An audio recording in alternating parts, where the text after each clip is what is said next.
من حولنا إلى حولك ومن ضعفنا إلى قوتك ومن ذلنا وانكسارنا إلى عزتك وقهرك ونعوذ بك أن نقول زورا أو نغشى فجورا أو نكون بك مغرورا سبحانك لا علم لنا إلا ما علمتنا إنك أنت العليم الحكيم اللهم أخرجنا من ظلمات الوهم وأكرمنا بنور الفهم وافتح علينا بمعرفة العلم وحسن أخلاقنا بالحلم واجعلنا ممن يستمعون القول فيتبعون أحسنه أولئك الذين هداهم الله وأولئك هم أولو الألباب ثم أما بعد. Yang kami hormati Bapak-bapak, Ibu-ibu, saudara-saudari, hadirin hadirat jamaah pengajian subuh Jumat di Masjid Pondok Pesantren Darul Kamal. Alhamdulillah, atas izin Allah Subhanahu wa taala kita bisa melanjutkan kembali pengajian kitab Ihya Ulumuddin. Kita sudah sampai di penghujung kitab Adabin Nikah. Kita sudah masuk pada pembahasan kewajiban istri kepada suaminya sampai kepada perkataan musannif rahimahullahu taala wa minal wajibati 'alaiha, di antara kewajiban para istri kepada suaminya alla tufarrita fi malihi, yaitu agar dia jangan terlalu berkuasa pada harta suaminya. Jadi kepemilikan di sini adalah macam amanah untuk menjaga, untuk mengelola, ya. Bukan kemudian apa yang dimiliki oleh suaminya otomatis menjadi miliknya sendiri, kemudian dia bebas melakukan apapun. Nah, mungkin ini yang juga ibaratnya kita di muka bumi ini diciptakan oleh Allah Subhanahu wa taala sebagai khalifah. Jadi kita sebagai khalifah di muka bumi ini bukan maksudnya yang sering diartikan itu adalah sebagai pemimpin. Padahal arti khalifah itu kan pengganti. Artinya kita di sini mengganti peran Allah Subhanahu wa taala untuk memakmurkan bumi. Tetapi ada batasan-batasan. Bahwasanya ini bukan lantas menjadi milik kita apa yang ada di bumi. Oleh karena itu perlu kita jaga, perlu kita rawat.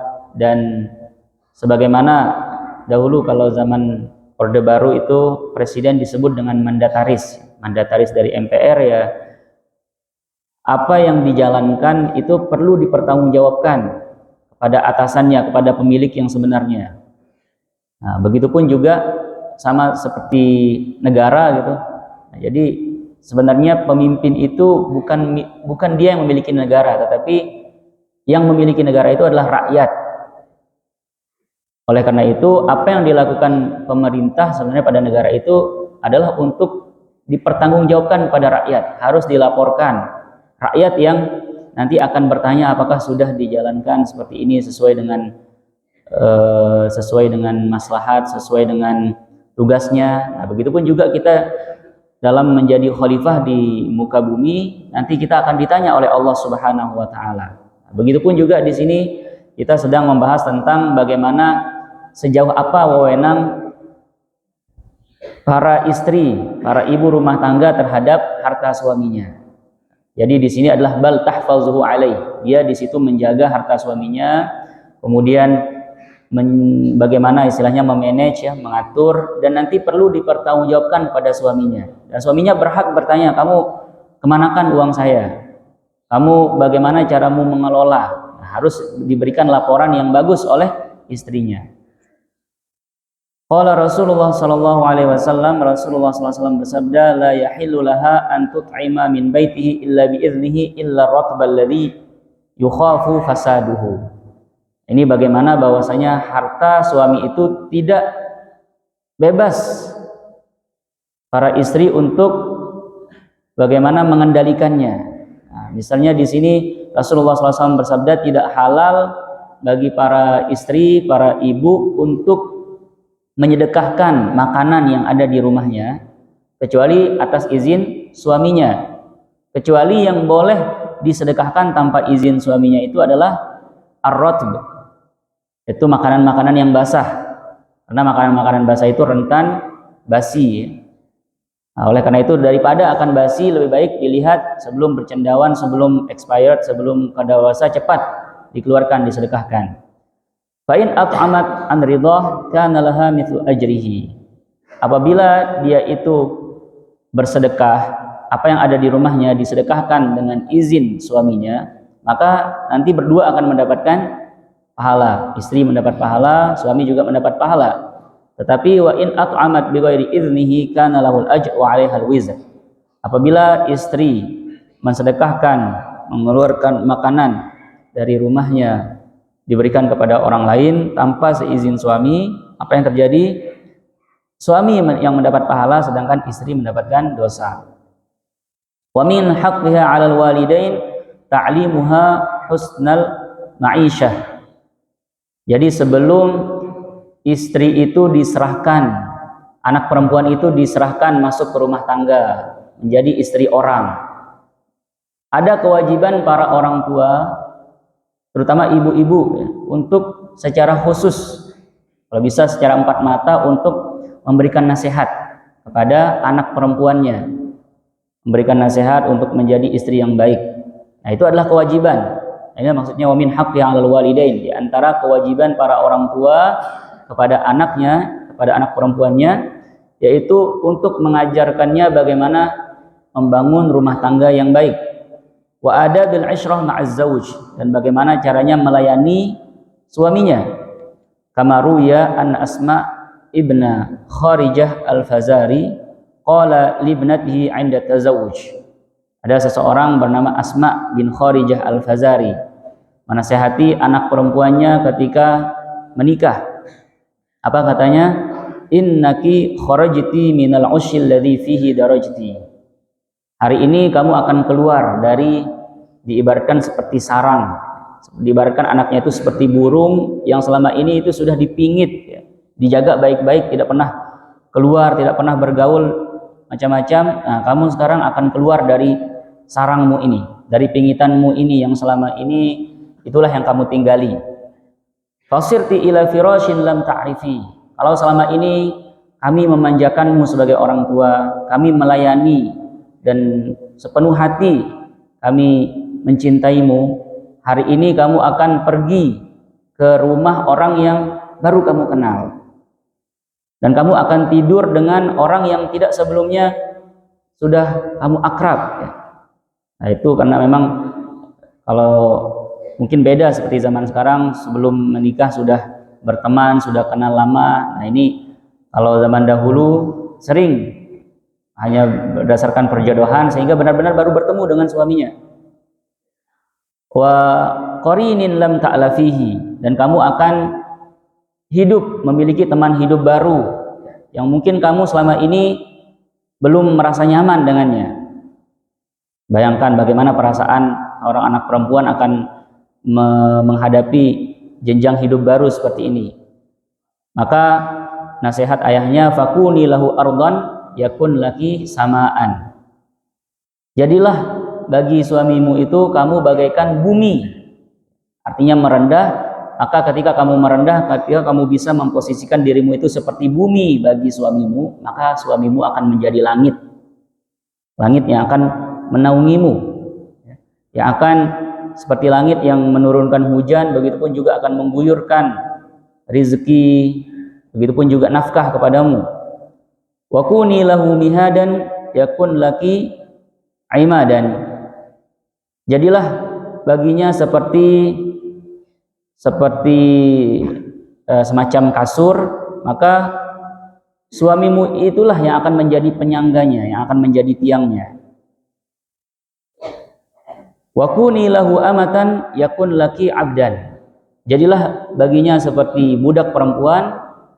Ketika engkau bisa memposisikanmu seperti budak perempuan, maka justru suamimu akan menjadi lebih budak lagi di hadapanmu. La talhafi bihi fayaklaki. La talhafi artinya jangan minta hal-hal yang memberatkannya. Jangan minta macam-macam.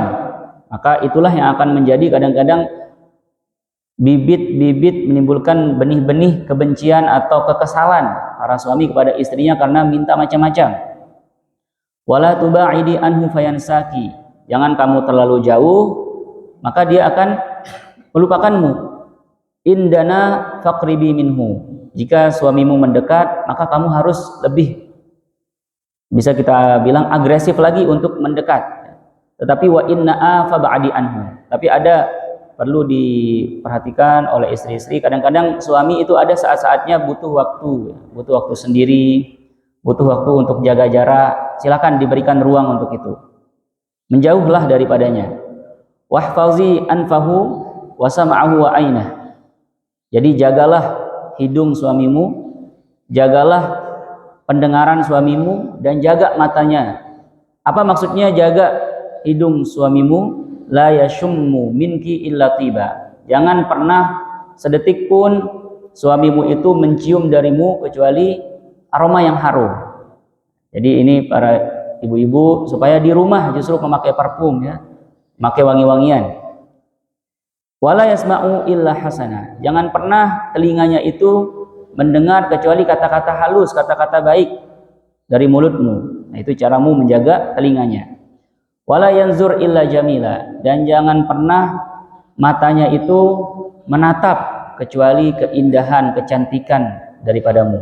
Ini caramu untuk menjaga matanya. Nah, inilah pesan seorang ayah kepada anaknya ketika akan memasuki rumah tangga. Waqala rajulun li zaujatihi, berkata seorang laki-laki kepada istrinya, khudil afwa minni tastadimi mawaddati. Sering-sering minta maaf, harus sama-sama sering minta maaf. Suami jangan gengsi minta maaf, istri juga jangan pernah gengsi untuk minta maaf kepada suaminya. Itulah caranya agar mawaddah warahmah di dalam rumah tangga itu tetap terjaga. Wala tantiki fi saurati hina aghdabu. Nah, kata suaminya, ketika saya marah, jangan disela, nindek nyamung, amin kayak ranen sili. Itulah yang akan membuat seperti ada gas, kemudian dinyalakan api kan bisa meledak. Wala tankurini naqraqid duf marratan fa innaki la tadrina kaifa al-mughayyabu. Nah, jadi jangan pernah kamu itu ya membuat hal-hal yang akan membuatku bosan bersamamu, kemudian aku akan meninggalkanmu. Karena kamu tidak akan pernah tahu bagaimana rasanya itu ditinggalkan atau dicueki. Wala tukthir syakwa fatadhhaba bil hawa. Jangan banyak mengeluh.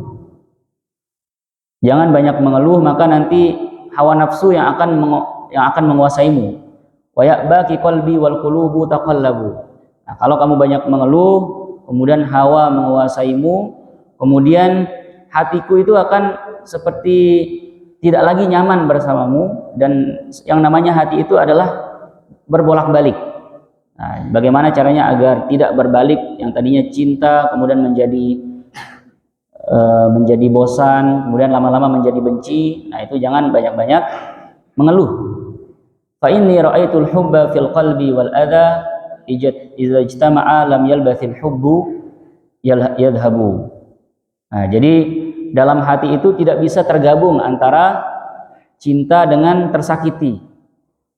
Imma cinta yang akan tetap atau tersakiti. Idza ijtama'a lam yalbathil hubbu yadhhabu. Jadi kalau misalnya bergabung antara cinta dengan tersakiti, yang akan mengalah itu cinta. Cinta yang akan pergi dan sakit itu yang akan menetap. Nah, itulah kata suami kepada istrinya.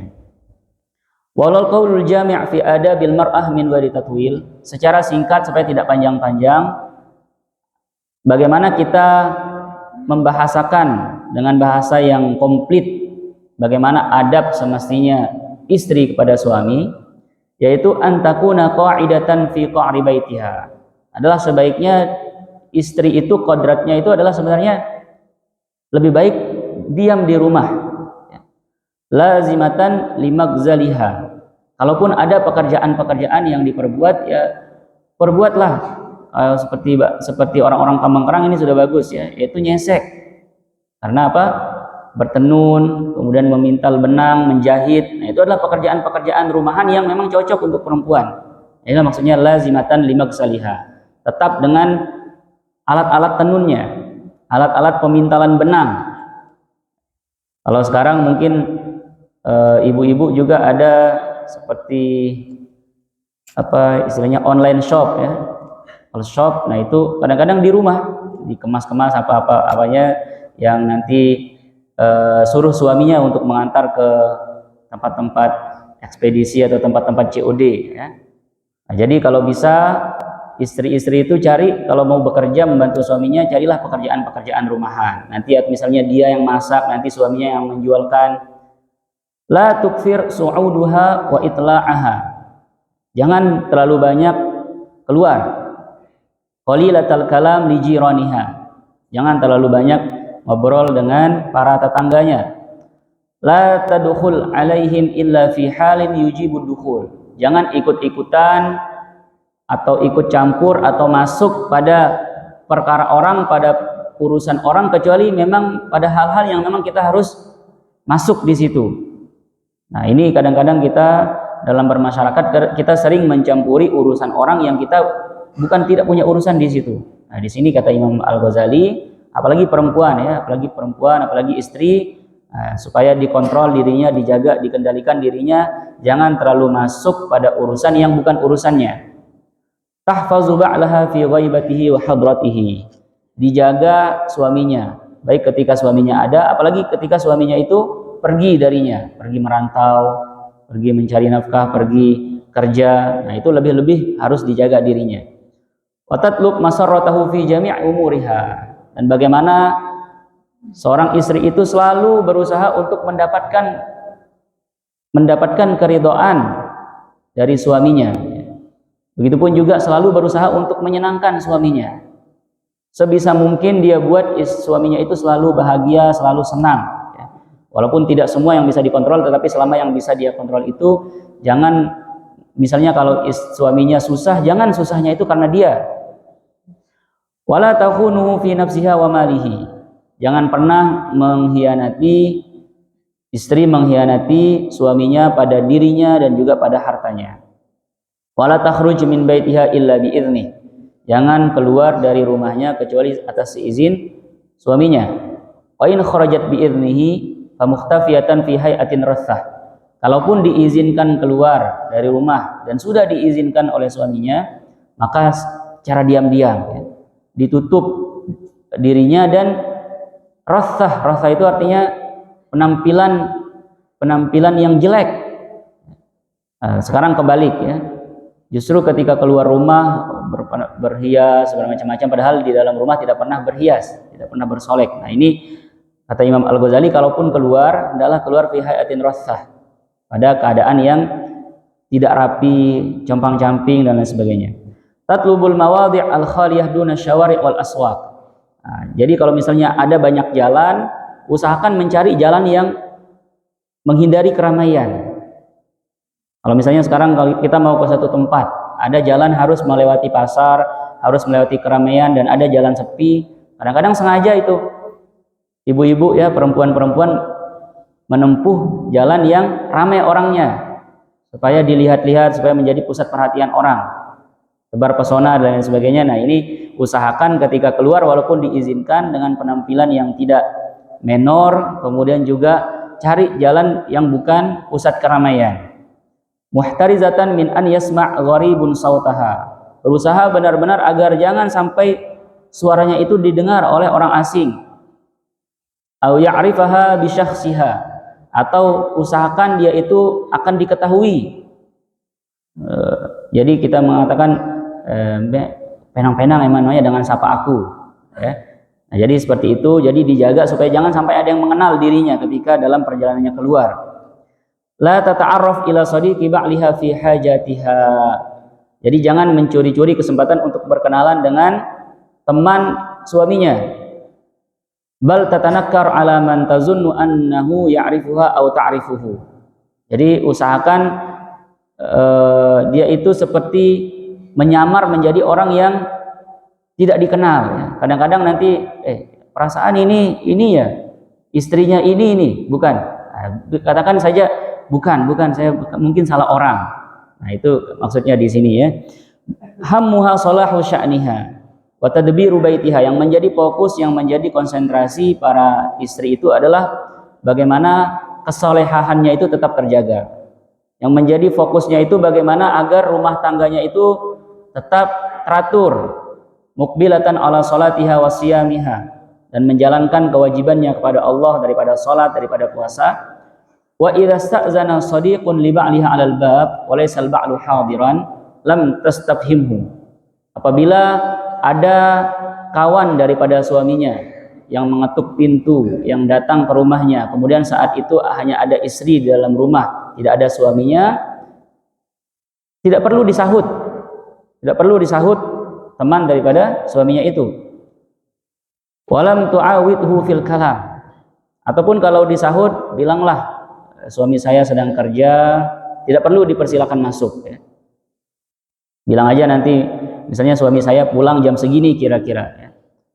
Ghairatan ala nafsiha wa ba'liha. Jadi para istri itu harus memiliki sifat ghirah. Sifat ghirah itu artinya pencemburu pada dirinya sendiri dan juga pencemburu kepada suaminya. Wa takunu qani'atan min zawjiha bima razaqallahu azza wa jalla. Dia itu qanaah, artinya menerima apa adanya yang memang nafkah yang bisa diberikan oleh suaminya. Sesuai dengan itulah, karena kita percaya sekedar ini yang direzekikan oleh Allah pada suami saya, ya sudah saya terima. Wa muqaddimatan haqqahu ala haqqi nafsiha wa haqqi sa'iri aqaribiha, supaya hak-hak suaminya itu menjadi prioritas, didahulukan di atas haknya sendiri atau bahkan hak-hak daripada keluarga dari kalangan dia. Artinya kan ada keluarga besar dari kalangan istri, ada keluarga besar dari kalangan suami. Kalau misalnya ada apa yang misalnya tidak bisa dibagi dua, apakah saya akan memberikan kepada keluarga saya sendiri ataukah kepada keluarga suami saya? Berikan kepada keluarga suami saya. Itu yang menjadi prioritas. Mengalah. Mutanazzibatan fi nafsiha, selalu menjaga kebersihan. Musta'idatan fil ahwali kulliha liyastamti' biha insya'a, selalu siap siaga ketika diajak tamattu' berhubungan oleh suaminya. Jadi harus siap kapanpun dan jam berapapun.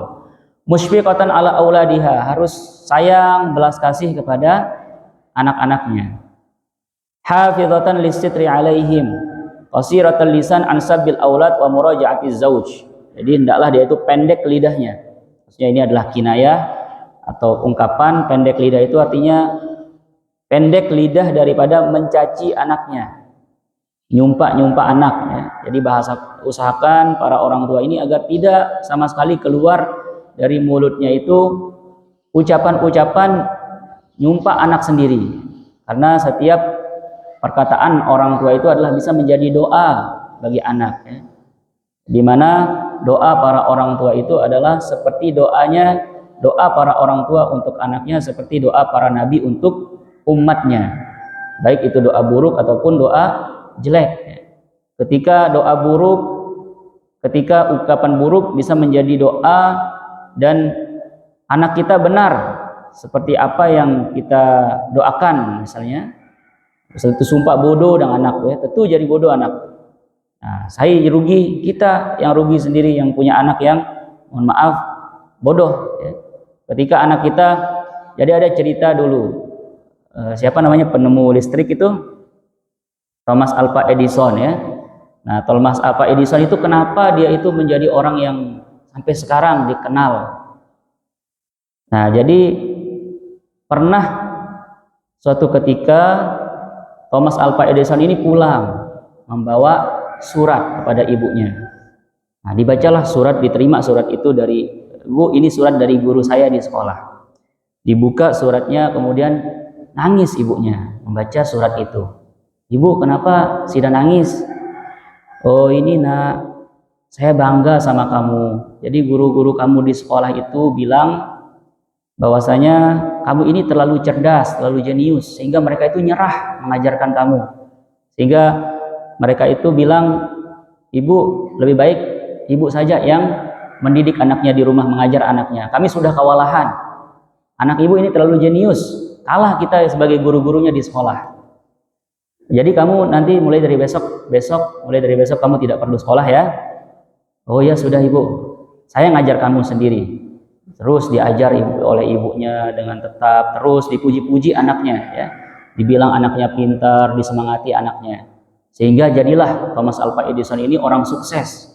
Bisa menemukan listrik. Nah, ini ada lampu-lampu ini bisa kita sekarang rasakan. Itu pula sibuk-sibuk setelah dilabase yang bobe prengong iung tuh marasbuan kan. Nah, jadilah orang sukses Thomas Alva Edison ya. Jadi orang kaya yang tadinya anak yatim. Nah, kemudian pulang-pulang ke rumahnya sudah menjadi orang yang hidup di kota, pulang dengan rapi, pulang dengan jas. Nah, masuklah ke rumahnya yang lama, dibongkar lagi. Ada lemari di situ, tempat amplop surat yang dulu diberikan kepada ibunya. Nah, dibuka lagi, kemudian dilihat bahwasanya ternyata bukan itu bunyi suratnya. Ternyata dibuka-buka oleh Thomas Alva Edison, dikata gurunya adalah, anak ibu ini keterbelakangan mental. Sangat bodoh. Kami sebagai guru-guru kewalahan mengajarnya. Mulai dari besok kami tidak akan menerima anak ibu sekolah di tempat kami. Nah, jadi ibu sendiri yang mengajarkan. Nah, itu bayangkan, ibunya membahasakan dengan apa tadi? Kamu terlalu cerdas. Ya. Guru-guru kamu itu sudah tidak bisa kewalahan mengajarmu. Jadi diserahkan kepada saya. Nah, padahal anaknya itu adalah keterbelakangan mental. Dan banyak penemu-penemu orang-orang hebat itu berasal dari orang-orang yang keterbelakangan mental seperti itu ya. Nah, tapi sekarang kadang-kadang kalau punya anak keterbelakangan mental sudah dicela oleh orang, ibunya, bapaknya juga ikut-ikut lagi. Ya. Kenapa kamu tidak seperti anak-anak orang-orang? Nah, jadi inilah maksudnya, sudah justru ini ajaran Islam diamalkan oleh orang-orang Kristen kadang-kadang ya. Itu jadi usahakan ibu itu qasiratul lisan ansabbil aulad. Supaya pendek lidahnya itu untuk mencela anaknya sendiri, wa muraja'atil azwaj, dan untuk menyela atau nyambung kepada suaminya. Wa qad qala sallallahu alaihi wasallam, ana wa mar'atun safa'ul khaddain kahataini fil jannah. Saya dengan orang yang, ya bahasa kita tadi perengong ya, para ibu-ibu yang perengong pipinya itu seperti ini di surga. Karena apa? Karena dia hanya sibuk di depan jalik. Imra'atun amat min zawjiha wa habasat nafsaha ala banatiha hatta banau aw matu. Yaitu para perempuan yang memang membaktikan diri kepada suaminya dan mengurung dirinya di rumah, sibuk di dapur saja. Kemudian dia fokus untuk mendidik putra dan putrinya hatta banu au matu.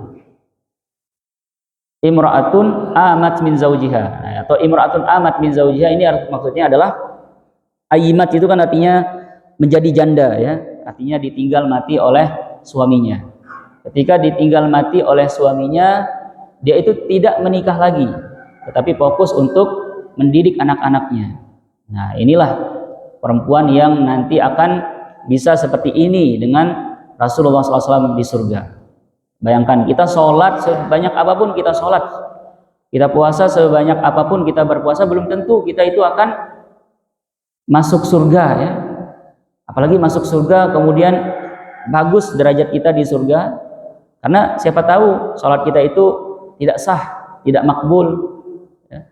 Begitupun juga puasa kita, misalnya kita puasa tapi kita sombong ya. Nah, apalagi bisa akan duduk berdampingan dengan Rasulullah SAW di surga. Nah, di antara orang-orang yang bisa duduk bersampingan di surga itu adalah ana wakafilul yatim. Saya dengan orang-orang yang menjamin anak yatim. Benar-benar bukan kafil itu bukan berarti maksudnya bersedekah. Bersedekah sekali setahun kepada anak yatim, sekali sebulan, tetapi benar-benar diasuh anak yatimnya. Itu maksudnya kafilul yatim. Benar-benar apapun kebutuhan anak yatim itu dipenuhin, nah itu baru akan bisa berbarengan duduk nanti di surga dengan Rasulullah SAW. Dan termasuk juga para istri, ya. Para istri ketika suaminya meninggal, walaupun banyak yang melamar dia bilang, saya akan fokus membesarkan anak-anak saya, menjadikan anak-anak saya menjadi hebat. Waqala sallallahu alaihi wasallam, Rasulullah SAW bersabda, haramallahu ala kulli adamiyyin dukhulal jannah qabli. Rasulullah SAW bersabda, Allah akan mengharamkan kepada seluruh anak Adam untuk masuk surga, untuk ada yang masuk surga sebelumku. Masa akan ada yang masuk surga sebelum Nabi? Tetapi ada, ya, ternyata ada. Ghairu anni anzur an yamini fa idza mar'atun tubadiruni ila babil jannah. Tetapi aku lihat, aku mengira bahwasanya Allah akan mencegah ada orang yang akan mendahului masuk surga. Tetapi aku lihat-lihat ternyata ada, dan itu adalah perempuan. Dia yang duluan sampai pintu surga daripada aku. Kemudian aku bertanya, mali hadhihi tubadiruni? Kenapa perempuan ini bisa mendahuluiku untuk masuk surga? Maka malaikat menjawab, ya Muhammad, wahai Muhammad, hadhihi imra'atun kanat hasna jamilah. Oh, jadi perempuan yang mendahului masuk surga ini dulu dia ini cantik sekali ketika di dunia.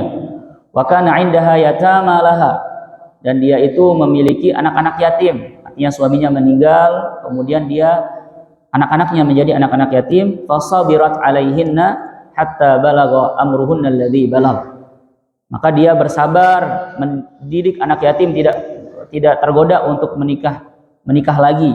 Nah, nanti kalau misalnya anaknya sudah besar, nah, boleh bisa dia itu menikah lagi, ya.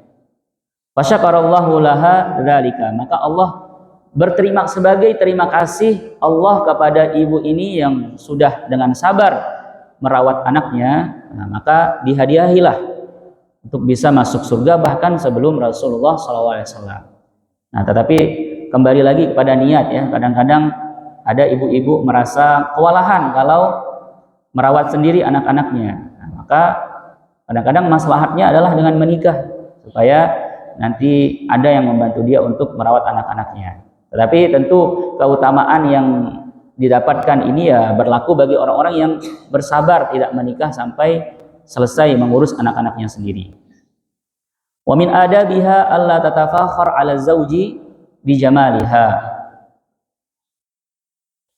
Dan di antara adab para istri supaya tidak membangga-banggakan di hadapan suaminya kecantikannya sendiri, girang ajum diri lah, ya.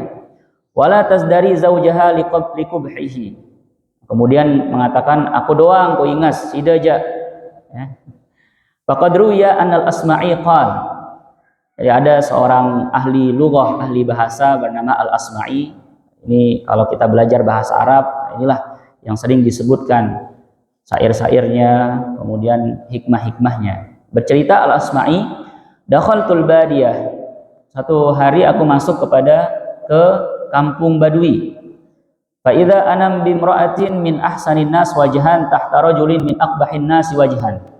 Nah, di kampung Badui itu aku melihat ada perempuan yang cantik sekali. Perempuan ini tetapi suaminya bisa dibilang lelaki yang paling jelek yang pernah saya lihat. Nah, perempuan ini perempuan yang paling cantik yang pernah saya lihat, tapi suaminya lelaki yang paling jelek yang pernah saya lihat. Nah, ditanyalah perempuan ini, ya. Ini sebenarnya tidak boleh kita bertanya seperti ini, ya. Tapi ini ditanya, atardina li nafsiki an takuni tahta mithlihi. Beka marwa ujenang-jenang jari bine rua ranem, ya. Faqalat. Nah, ini mengingatkan kita ada dulu namanya Al-Jahiz, ya. Al-Jahiz itu ulama yang bisa dibilang paling jenius. Diakui sampai sekarang tidak hanya oleh orang muslim tapi juga orang-orang barat itu mengkaji karya-karyanya. Nah, jadi Al-Jahiz ini pernah istrinya pergi ke pasar, ya. Pergi ke pasar, kemudian membawa cincin yang ada matanya cincin tetapi belum ada apa-apa di situ. Nah, bilang kepada orang pasar ahli cincin, Dia bilang, tolong gambarkan saya di mata cincin ini iblis, katanya. Ah, iblis? Mana kita tahu mana namanya iblis, mana rupanya iblis? Saya tidak pernah lihat iblis. Oh, kalau kamu ingin tahu rupanya iblis, tunggu dulu. Panggil suaminya. Nah, ini kalau kamu tahu, kalau mau tahu rupanya iblis, inilah rupanya iblis ini. Dan benar ya, Jahis itu memang digambarkan orang sangat-sangat buruk rupa, tapi ilmunya luar biasa. Nah, ini ditanya oleh Al-Asma'i, kenapa kamu mau menjadi istri, kamu sudah cantik dan suamimu sangat-sangat buruk rupa seperti ini, apakah kamu ridho? Maka berkatalah istrinya dengan jawaban bijak, karena orang Badui itu kadang-kadang walaupun mohon maaf kampungan tetapi penuh dengan hikmah, bijak ya. Ya hadza, uskut, diam. Faqad asa'ta fi qaulika. Kamu sungguh tidak beradab dengan perkataanmu ini. La'allahu ahsana fi ma bainahu wa baina khaliqihi faja'alani thawabah. Bisa jadi suami saya ini pernah melakukan amal baik, pahala yang hanya dia dan Allah yang tahu. Jadi amal sir ya. Kadang-kadang ada orang-orang yang melakukan amal yang orang-orang lain tidak tahu, hanya antara dia dengan Allah. Nah, maka Allah menghadiahkan aku sebagai hadiahnya. Atau kemungkinan pertama itu, atau kemungkinan kedua, la'alli asa'tu fi ma baini wa baina khaliqi faja'alahu uqubati. Bisa jadi juga aku itu pernah melakukan dosa yang hanya aku dan Allah yang tahu, maka dijadikanlah suami saya ini sebagai azabku, sebagai hukuman bagiku, dikasih suami yang buruk rupa. Afala arda bima radhiyallahu li, apakah saya tidak akan ridho terhadap apa yang Allah SWT ridhoi untukku? Fa askatatni. Jadi hebatnya perempuan itu, kata Al-Asma'i. Al-Asma'i ini orang yang bijak, orang yang tidak kalah debat ya, tetapi justru kalah dia, dibuat terdiam oleh jawaban perempuan itu tadi. Maqala Al-Asma'i, dan juga berkata Al-Asma'i, ra'aitu fil badiyati imra'atan 'alaiha qamisun ahmar. Aku melihat ada seseorang perempuan di kampung Badui juga memiliki baju merah, artinya ngejreng ya. Wahia muhtadabah, dan juga muhtadabah menggunakan pancar, menggunakan ya berhias lah ya. Tetapi wabiyadiha subhah, di tangan kanannya ada tasbih. Ini hal yang kontras ya. Di satu sisi ngejreng, mencolok, tapi pegang tasbih. Mungkin kalau zaman sekarang biasa kita melihat perempuan-perempuan berhias seperti itu, tapi zaman dahulu ini hal yang aneh. Maka heranlah Al-Asma'i. Ini di satu sisi dia ini di satu sisi mencolok penampilannya, tetapi menggunakan tasbih. Maka ditanya, ma'ab'ad hadza min hadza, alangkah kontrasnya penampilanmu dengan kemudian kamu pegang tasbih berzikir. Faqalat, maka dijawablah dengan syair oleh perempuan tadi, walillahi minni janibun la udhi'uhu walillahwi minni wal batalati janibu. Walillahi minni janibun la udhi'uhu. Aku memiliki Allah yang aku tidak boleh menyia-nyiakan kewajibanku pada Allah, yaitu berzikir. Walillahwi minni wal batalati janibu. Dan begitupun juga aku memiliki suami yang aku harus berhias, aku harus selalu tampil cantik di hadapan suamiku. Fa'alimtu annaha imratun salihah laha zaujun tatazayyan laha. Dari syair ini kemudian pahamlah Al-Asma'i bahwasanya perempuan ini adalah perempuan salihah yang memiliki suami yang dia berhias untuk suaminya. Ini sebenarnya bisa kita habiskan, tapi Jumat depan puasa ngaji atau libur? Ngaji. Mungkin tinggal sekali ya sebelum libur umroh. Nah, jadi mungkin kita lanjutkan, kita habiskan kitab Adab Nikah ini di Jumat depan. Mudah-mudahan apa yang sama-sama kita baca ini bermanfaat untuk kita, terutama dalam kehidupan rumah tangga. Mudah-mudahan dengan ini menjadikan kehidupan kita dalam rumah tangga yang itu adalah benih daripada kehidupan bermasyarakat. Kuncinya untuk memperbaiki masyarakat itu adalah harus dimulai dari memperbaiki kehidupan rumah tangga ya. Kalau sudah bagus kehidupan rumah tangga, nanti maka kehidupan bermasyarakat juga akan semakin bagus. nafa'ana Allah ma sami'na wa ma qara'na. Allahumma ij'al jam'ana hadza jam'an mubarakan marhuma wa tafarruqana min ba'di tafarruqan hasanan ma'suma la tada' fina wa la minna syaqiyyan wa la mahruma. Allahumma ihdina li ahsanil akhlaq la yahdi li ahsaniha illa ant wasrif 'anna sayyi'aha la yasrifu 'anna sayyi'aha illa ant. Rabbana atina fid dunya hasanah wa fil akhirati hasanah wa qina adzabannar. Sallallahu alaihi wasallam ala sayyidina Muhammadin wa ala alihi washabbihi ajma'in. Walhamdulillahi rabbil alamin. Al-Fatihah.